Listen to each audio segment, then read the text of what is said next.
Om Sahana Vavadu Sahano Bhunaktu Sahaviryam Karavavahai Tejasvinavadhidamastu Ma Vidvishavahai. Om Shanti Shanti Shanti Harihi Om.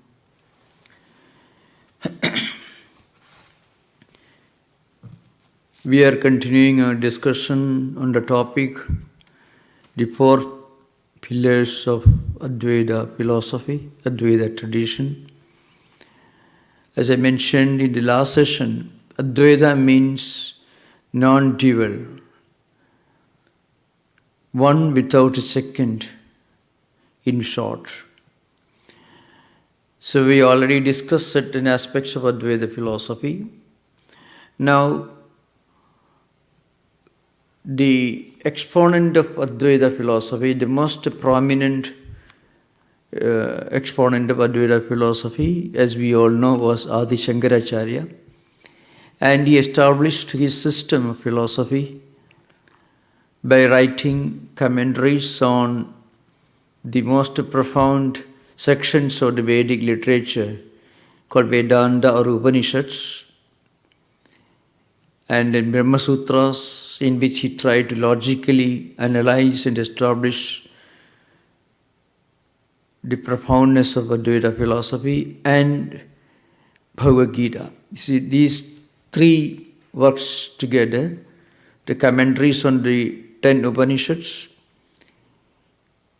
the Brahma Sutras and the Bhagavad Gita, together are called Prasthanatraya, mean the three foundations of Advaita philosophy. He chose only 10 Upanishads representing 4 different Vedic traditions, Rigveda, Yajurveda, Samaveda and Atharvaveda. So those Upanishads are Isha, Kena, Kathaprashna, Mundaka, Mandukya, Taittiriya, Aitareya, Chandogya and Brihadaranyaka. Now, in expounding this philosophy, he uses a unique dialectical method by which he logically analyzes the positions of other philosophical systems prevailing in India at that time, that is 8th century AD. And then he tries to logically establish the validity of this unique spiritual and philosophical ideal, Advaita, which means that the reality is one without a second. It is immanent, it is present in all of us, it is all-pervading, it is omnipresent, it is transcendental, and it is not opposed to or in conflict with other ideas of God or Godheads, but it accommodates all other conceivable ideas of spirituality and God. But it points its finger to something that is higher than a personalized idea of Godhead. In this process, he refutes, as I mentioned, he refutes some of the views, for example, Sankhyas. It was a very prominent system of philosophy prevalent during Shankaracharya's time in India in 8th century AD. It's called Parinamavada.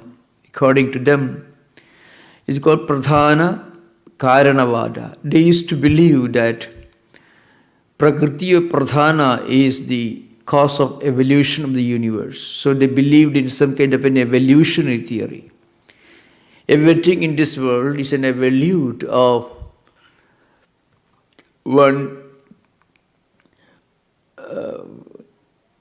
reality, which is essentially lifeless. So the problem with this Sankhya philosophy was that they believed in 2 fundamental categories, Purusha and Prakriti.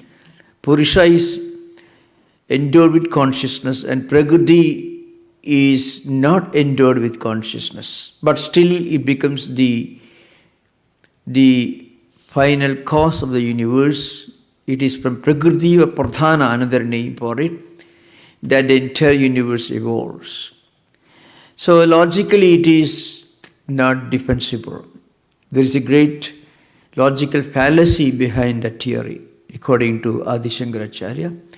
So he says, for example, that something unconscious cannot really give birth to this universe. Something unconscious like Prakriti or Pradhana cannot be the cause of evolution of this universe, in which there are many conscious things. And then another system of philosophy was Vaiseshikas. It's an Indian atomism, who believed that everything is constituted by things which are atomic in dimension. They said they believed in Paramanu Karanavada, and these atoms, the atomic particles, are responsible for the cause of everything, including the conscious things in the world. And not only that, they believed in something else, which is called Asat Karyavada. They believed that everything in this universe is a new creation. The cause doesn't pre-exist, the effect doesn't pre-exist in the cause. To make it more clear, if you apply that theory, you have to argue that golden ornament did not exist in gold, which is absolutely ridiculous, because it is from gold that golden ornament evolves. It is from thread that a cloth evolves. It is from mud or clay that a clay pot evolves. So you can't say that the clay pot did not pre-exist in clay.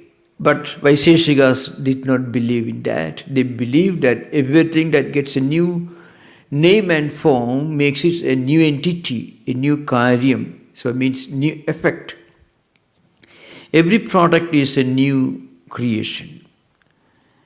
It's called Arambhavada. Then Buddhas believed, remember when we talk about Buddhist philosophy, in the age of Shankaracharya, we should remember Shankaracharya was living almost 1000 years after Buddha's time.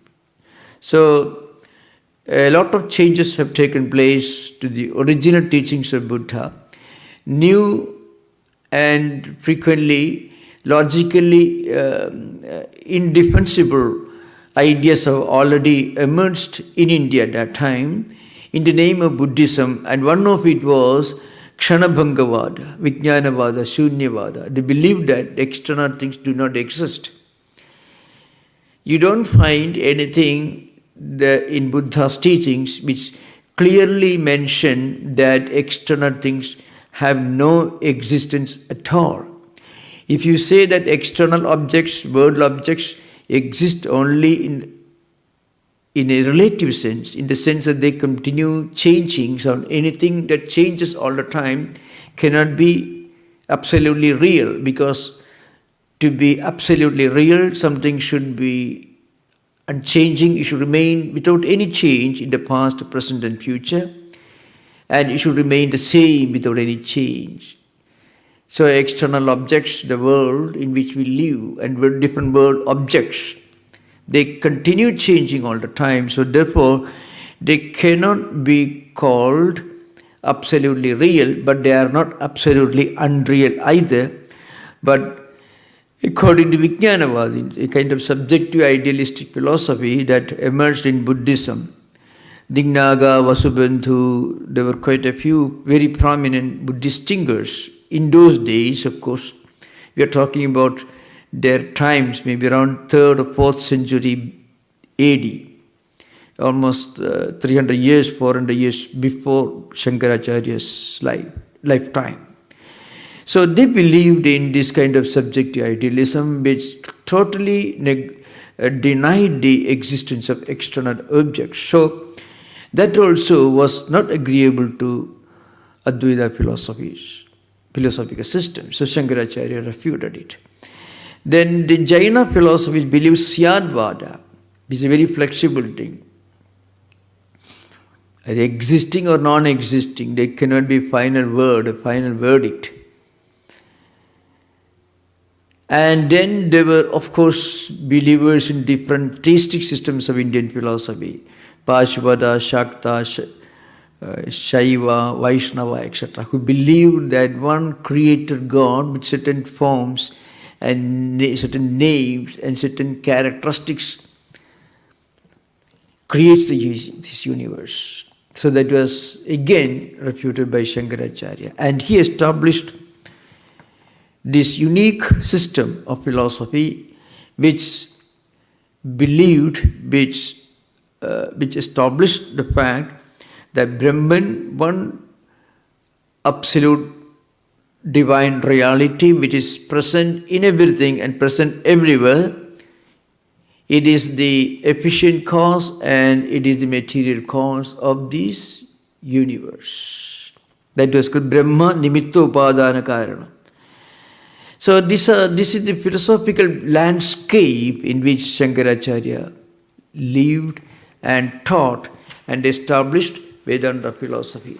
To understand the relevance of Shankaracharya's philosophy, we should know that when Swami Vivekananda came to America in 19th century, he was trying to give a modern exposition of Shankaracharya's Advaita philosophy. Of course, in the language of the late 19th century, America and Europe, which again were facing a lot of challenges to establish religions.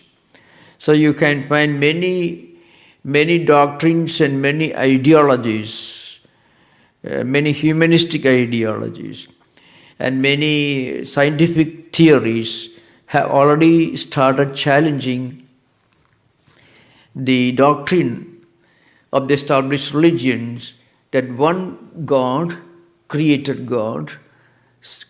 this world some 6,000 years back and divided humanity into believers and non-believers, and said that believers will go to heaven if they believe in His existence and non-believers will go to hell if they did not believe.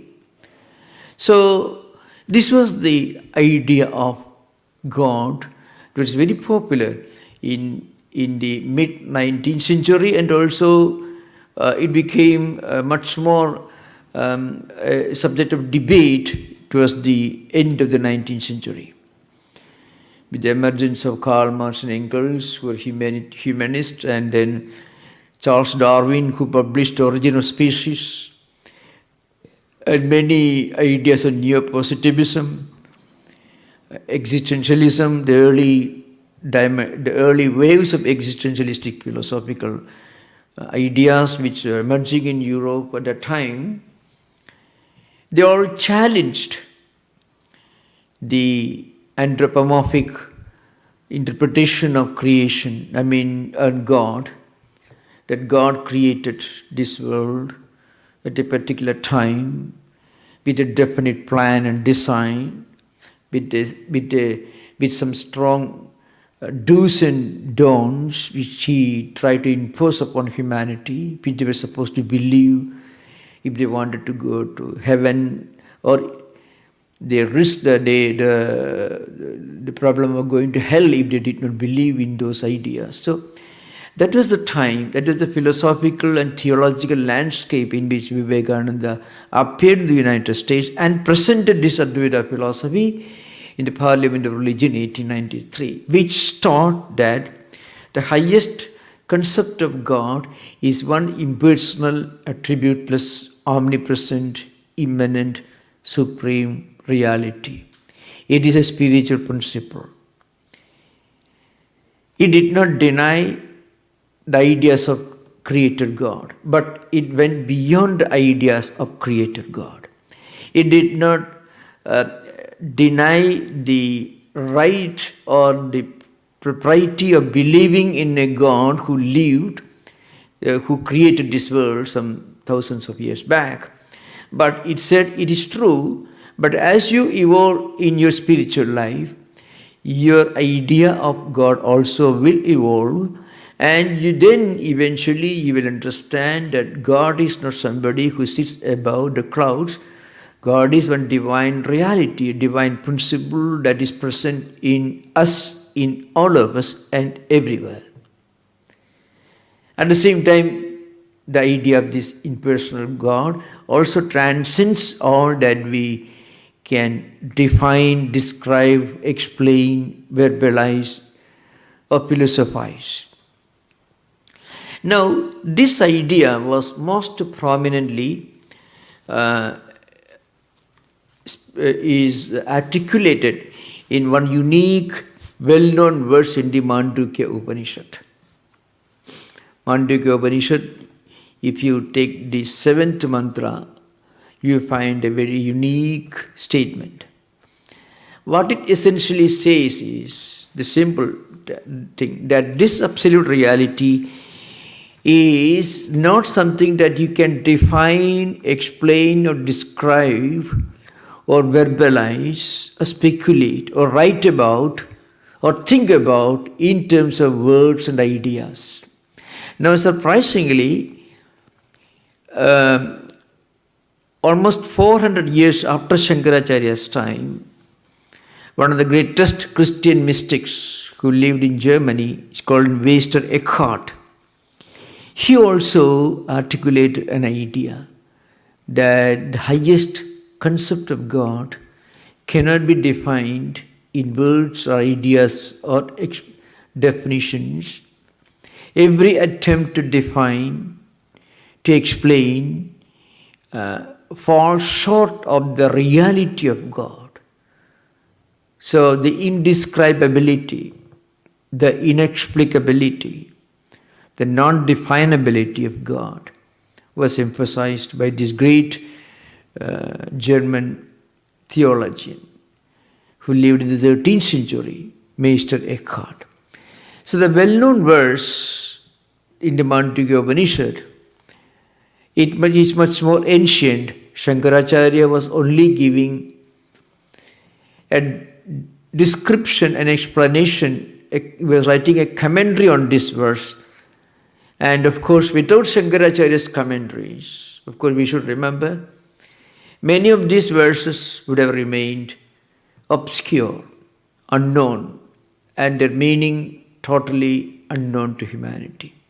It was Shankaracharya who hoisted a philosophical structure on these verses. So the verse is na antaprajnam, na bahishprajnam, na ubhayada prajnam, na prajnanaghanam, na prajnam, na aprajnam, adrishtam, avyavakaryam, agrahyam, alakshanam, achindyam, avyapadesyam, ekarma pratyasaram, prapanchopashamam, shantam, shivam, advaitam, chaturtham manyante, sa atma, sa vijñeya. Is considered to be one of the most unique mantras, Vedic statements, the entire philosophical landscape of Vedic literature.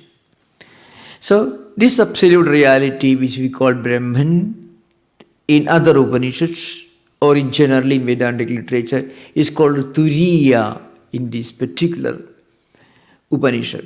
I mean, there are certain Upanishads in which this highest idea is implied by certain technical terms.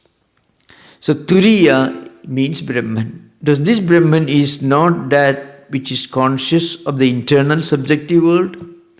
It is not something that experiences the dream objects while dreaming. And it is not something that experiences the waking state objects in waking state. And it's not that which is conscious of both. And it's not that which is a mass of all sentiency, not that which is simple consciousness. It is not insentient either. It is not related to anything. It is incomprehensible by the mind and senses. It is uninferable, unthinkable, indescribable, essentially of the nature of consciousness. And it is the Atman alone. It is a negation of all phenomena. It is the essence of peace, bliss, and non-duality. This is what is to be known. To know this reality is the supreme goal of human life. This is the essence of this mantra. Now, what it means is, as we evolve in our life,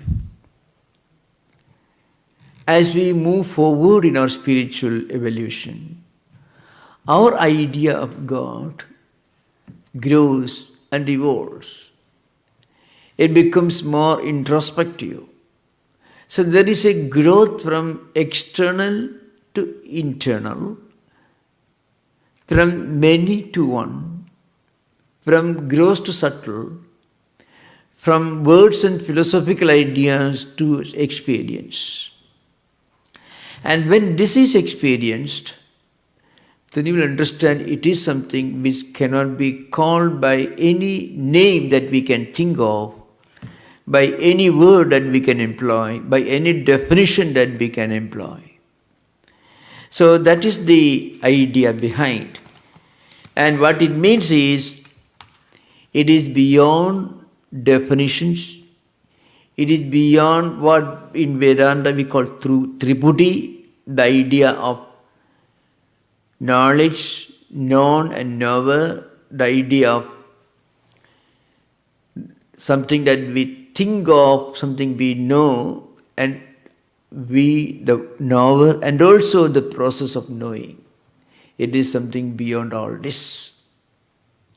Now, does it mean that the world in which we live is totally unreal? As we mentioned in the first session, Brahma Satyam Jagad Mithya Jivo Brahmaiva Napara. These are the four pillars of Advaita Vedanta. Brahman is only reality. This world is Mithya. The Jiva is essentially, ultimately Brahman itself, and then nothing else. So these are the four fundamental principles. Now, does it mean that this world is unreal, this world? What do we mean when we say in Advaita Vedanta that this world is unreal? This world is Maya, this world is Mithya. Mithya Prapancha we call it. So this should be very clearly understood. I already mentioned this at the beginning of the session. So the central thesis of the idea of saying the world is Mithya is, this world is not absolutely real in the sense that it continues changing. It doesn't remain the same in all the three levels of time, past, present and future. And it is not experienced the same way in waking state and dream state and deep sleep state. So this is the real implication. But this has been very, very badly misunderstood. Not only in modern times.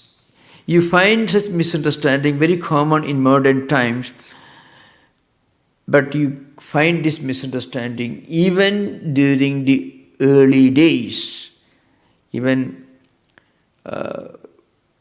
almost 200 years, 250 years after Shankaracharya's passing away, Ramanuja came. And you find in Ramanuja's philosophy also you find a lot of misunderstanding about Advaita Vedanta. Those of you who are interested in the scriptural world will be, there was a great Ramanuja's philosopher Vedanta Desika, a Visishta Advaitin, who was a close follower of Ramanuja.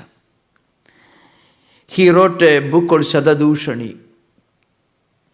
And he says, Prachanna Bauddha Vishaye Parido Yadadhvam. So he called the followers of Advaita, he used an epithet, a very uncomplimentary term used, pseudo-Buddhists, they called. Advaitins were called pseudo-Buddhists by the followers of Ramanuja. And we should fight with them, we should defeat them. That again was due to one very serious misunderstanding. They could not understand the true meaning of the fundamental statement in Vedanta that Jagat Brahma Satyam, Jagat Mithya. So often the first preposition was forgotten. Vedanta or Advaita is Brahmavada.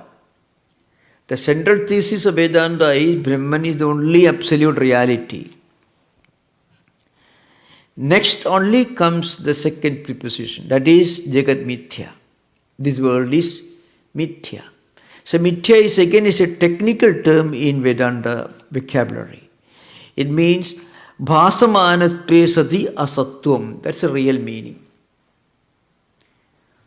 It means something that we experience, we see in front of us. Jagat Mithya means, Jagat means this world. I am seeing this world in front of me. I am walking, I am living in this world, I am interacting with people in this world.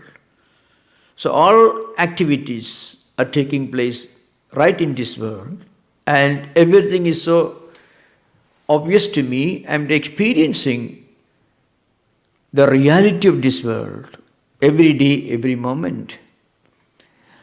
That's why Bhasamanatve. We are experiencing, it is manifesting in front of me. But still, actually, it is unreal. Asat. Why do we say the world is unreal if we are experiencing? Because to be real in Vedanta, there are certain qualifications necessary to qualify to be called real in Vedanta. It should remain the same in the past, present and future. It means it should be beyond time, space and causation. It should be beyond time. It should not have a past, present and future. I mean, it should have existed before it came into existence. There should not be a time when it did not exist. There should not be a time when it will not exist.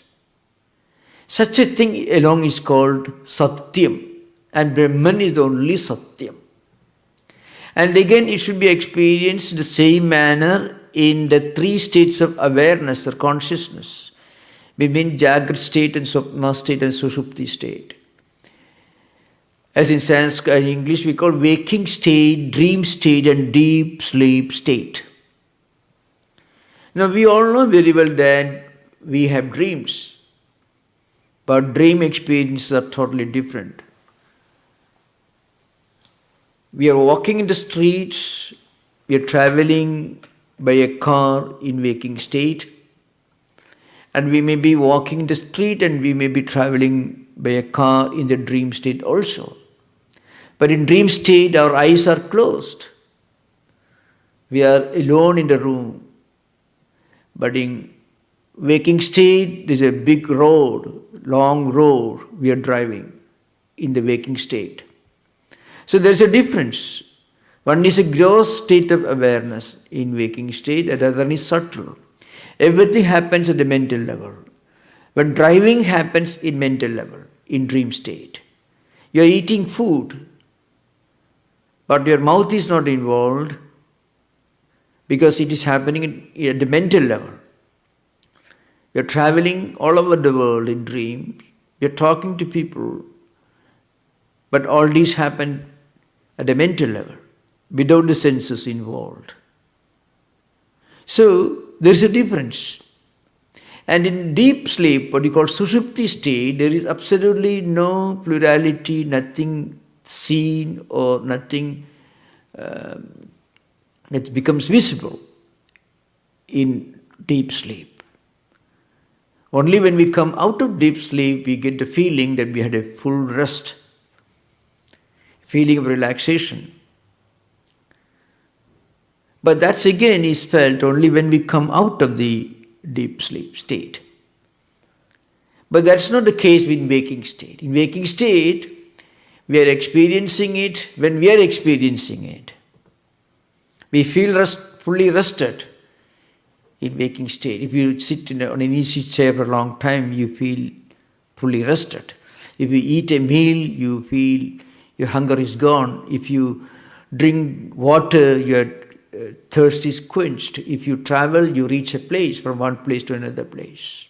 All this happened in waking state at the gross level. So what it means is there is a difference between waking state experiences, dream state experiences, and deep sleep state experiences. All different.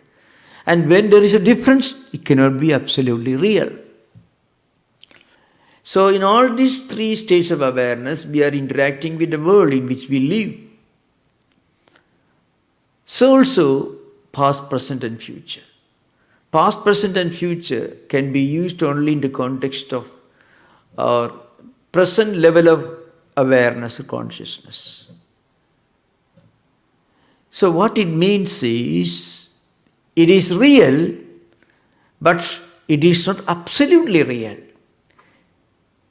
It is real, but not absolutely real. What it means is, it is only relatively real. It is not absolutely real.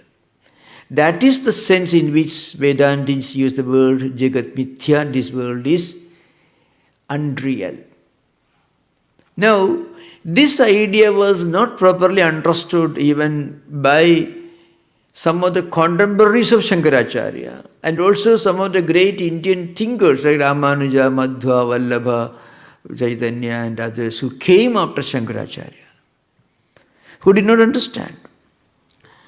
So you find, for example, there is a Bhaskara's commentary in Brahma Sutra, Yetu Bauddha Madavalambino Mayavadinaha Tepi Anenaiva Nyayena Sutrakarena eva Nirasta Veditavya Nacha Shunyavadinaha Sakasha Vailakshanyam Mayavadinaha. So Madhvacharya, who was the exponent of Advaita, said that Vedanta and this Buddhist philosophy of nihilism, they are identical, similar, there is no difference. So that is a real implication of Jagat Mithya. This is not often understood properly. Even within Vedantic tradition also, there were many misunderstandings. Even within Vedantic tradition also. You have to remember, in Shankaracharya's tradition also, there were long, unbroken line of great teachers, exponents and dialecticians. The sloka, which I am going to recite right now, many of you must have heard, many of you may not have heard. It shows that Advaita tradition is eternal. It existed even before Shankaracharya. The Shankaracharya's greatness was that he gave it a definite philosophical, a compact philosophical structure.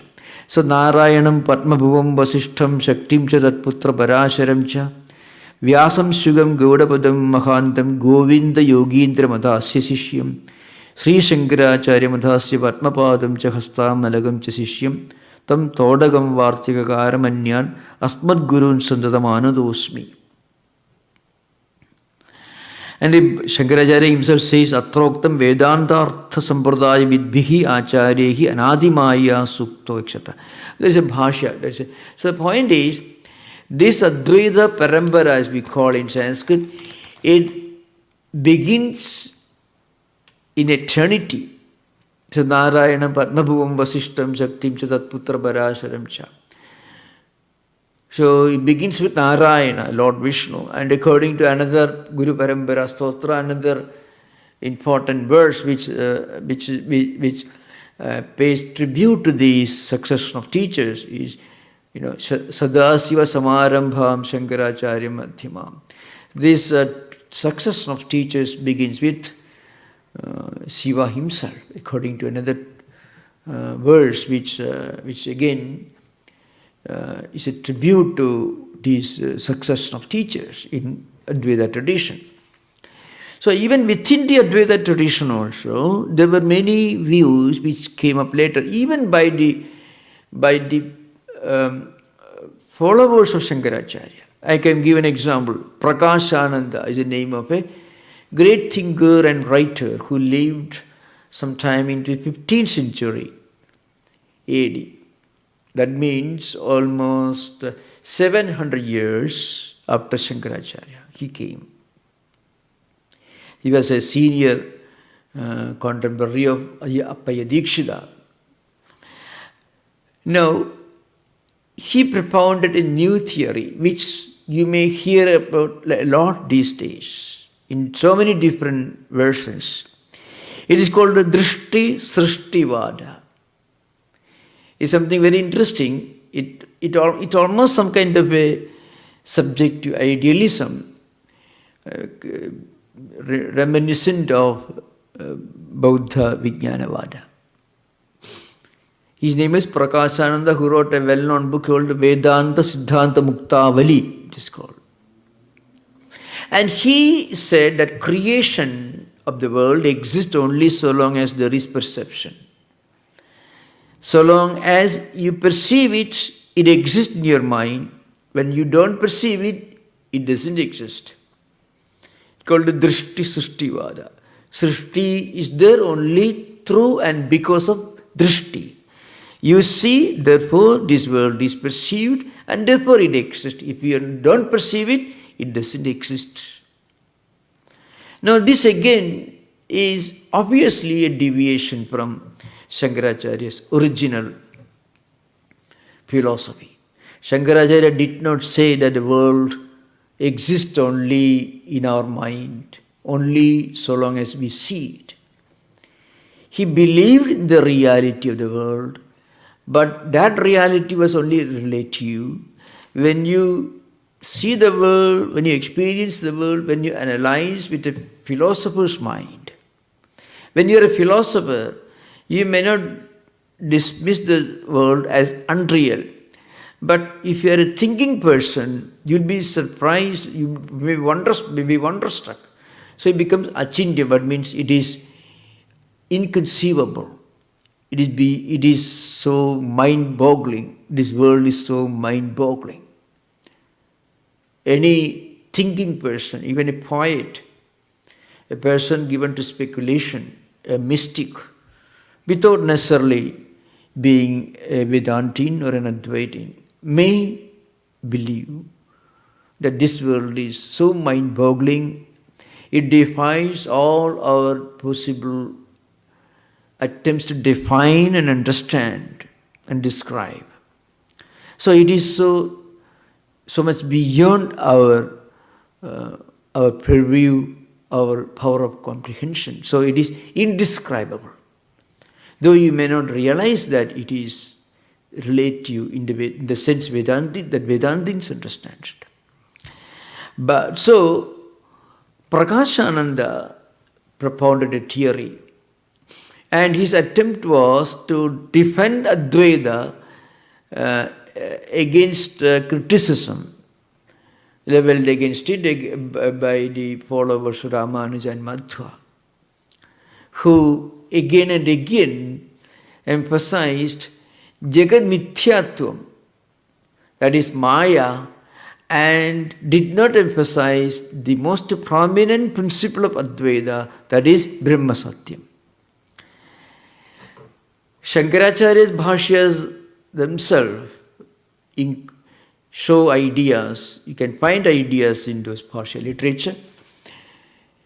It tells us that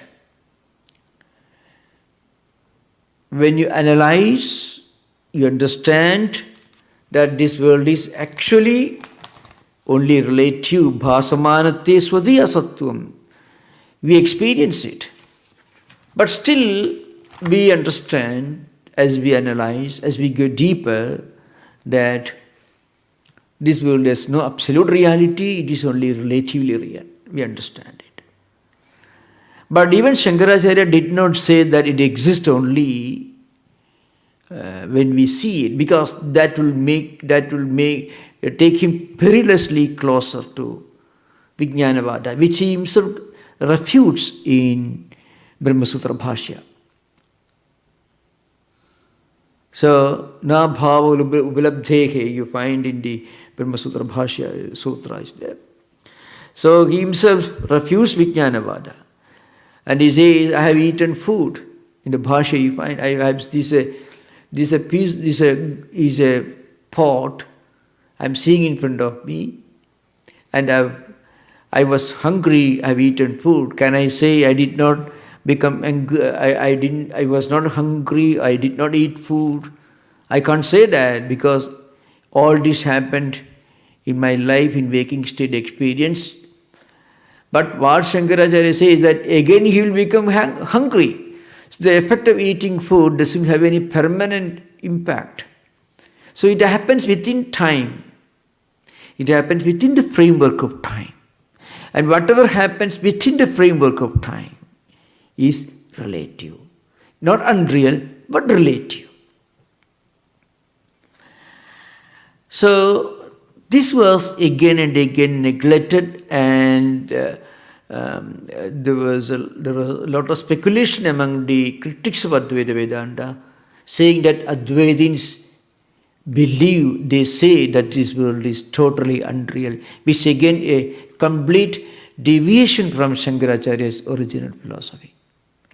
So in order to defend these critics, Prakashananda in his Vedanta Siddhanta Muktavali, he propounded this idea of Drishti Srishtivada, which says that creation exists only so long as there is perception. Means the world exists only as a mental construction, nothing beyond that. So he had Prakashananda in a very boastful language. He writes in Vedanta Siddhanta Muktavali, Vedanta Sara Sarvaswam Agyayam Adhunatanehi Aseshena Mayoktam Tat Purushottama Prayatnatha.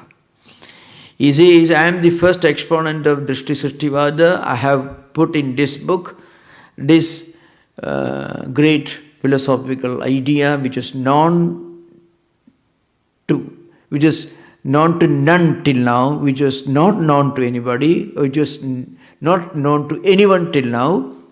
That I am now expounding thoroughly in this book. There's a boastful statement. Vedanta Sara Sarvaswam Ajneyam Adhunatanehi. The Vedanta Sara Sarvaswam, the essence of the whole Vedanta philosophy, just not known to anyone, Ajneyam. And that I am now expounding thoroughly in this book. So what I mean to say, even within the Advaita tradition also, there were books which actually deviated slightly from Shankaracharya's original thinking. But we have to remember, that was only as a part of an attempt to defend Advaita against critics, though it did not really serve the purpose. So in Shankaracharya's Bhashya, as I mentioned in the previous session, he accommodates all ideas, but he combines the highest realism and the highest idealism. The highest realism, in a sense. He does not deny the relative reality of this world. So he is very realistic. And he believes in the efficacy of karma yoga, karmopasana, bhakti, prayer. All these are essential. So Sarubhanusandhanam bhaktireva gariyasi.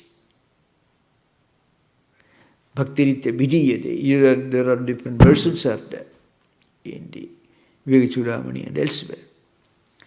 So in the Bhashya, Upanishad Bhashya, he also interprets some of the meditative methods like Brahmobhasana, Sadvidya, Bhuma Vidya, Paramjyoti Vidya, Prana Vidya, Shandilya Vidya, Vaishwanara Vidya, Madhu Vidya, Panchakti Vidya, Antaryami Vidya, Akshara Vidya, and so on. There are many Vidya here means Upasana methods, different methods of dhyana abhyasa. He accommodates them. They are necessary, they are useful, because they prepare your mind eventually, gradually, stage by stage, to realize the truth of Advaita in course of time. Now, it shows that Shankaracharya approached reality from three angles. The absolute reality is Brahman. It's called Paramarthika Satta in Sanskrit. Then the status of this world, which is Vyavaharika, which is relative. In practical life, it is real. But when we go deeper, Bhasamanatva Sadi Asatvam. It is Bhasaman, we are experiencing, it is manifesting. We see this world in front of us. But when we go deeper, when we analyze, you understand, it changes. And what is changing all the time cannot be absolutely real. So it is only Vyavaharika Satta. Then there is a Pradibhasika Satta. Things that are not absolutely unreal. Well, when you mistake a rope for a snake, the snake is not there in that room, it's only a rope. But a snake is not something that is absolutely unreal. You have seen a snake in the forest or in the zoo, you remember it and you have the memory. And that memory you superimpose upon something because you are not able to see that object clearly because there is not enough light. So you mistook the rope for a snake. It is Pradibhasika Satta, the snake. Sarpa, only Sarpa Buddhi. Because it has a reality, but not in that room. It has a reality maybe in the forest or zoo. Then there is something else that is Asat. That is, even as an idea, it cannot exist. Gandharva Nagara means like a city in the sky. It cannot exist. Akasa Kusuma, a flower in the garden in the sky. With children walking the seashore in the evening may look at the sky. Sometimes they feel, oh, there's something brilliant light everywhere. And they may say, oh, there's a big garden up in the sky. And there's a flower garden. Children may feel, very little children. So it is totally inconceivable. Even the idea itself becomes mutually contradictory and impossible. Avantyaputra. There are many such examples for what is totally unreal. Now, very often, people who do not read Shankaracharya's original works or do not listen to those who have studied properly under the teacher Shankaracharya's original works, what they do frequently is they mix up the absolute unreality with the relative. Shankaracharya says there are certain things which even if you hear, it is obvious that it cannot exist. Akasa Kusumam means a flower in the sky. If it is a sky, there cannot be any flower. If it is flower, it may be in the garden right on this earth, not in the sky. Somebody says, I saw an Akasa Kusuma, I saw a sky flower. Then it is the very statement obviously tells us that it is absolutely unreal. Now, this total unreality, absolute unreality was often mixed up with the relative world and people started criticizing. Shankara says this world is absolutely unreal. It is totally ridiculous. So what you find in Shankaracharya's Advaita is the unique blend of absolute realism and absolute idealism. So we'll discuss this subject, we'll continue again in the next session. Thank you. Namaskar. Om Shanti Shanti Shanti Harihi Om Tat Sat Sri Ramakrishna Arpanamastu.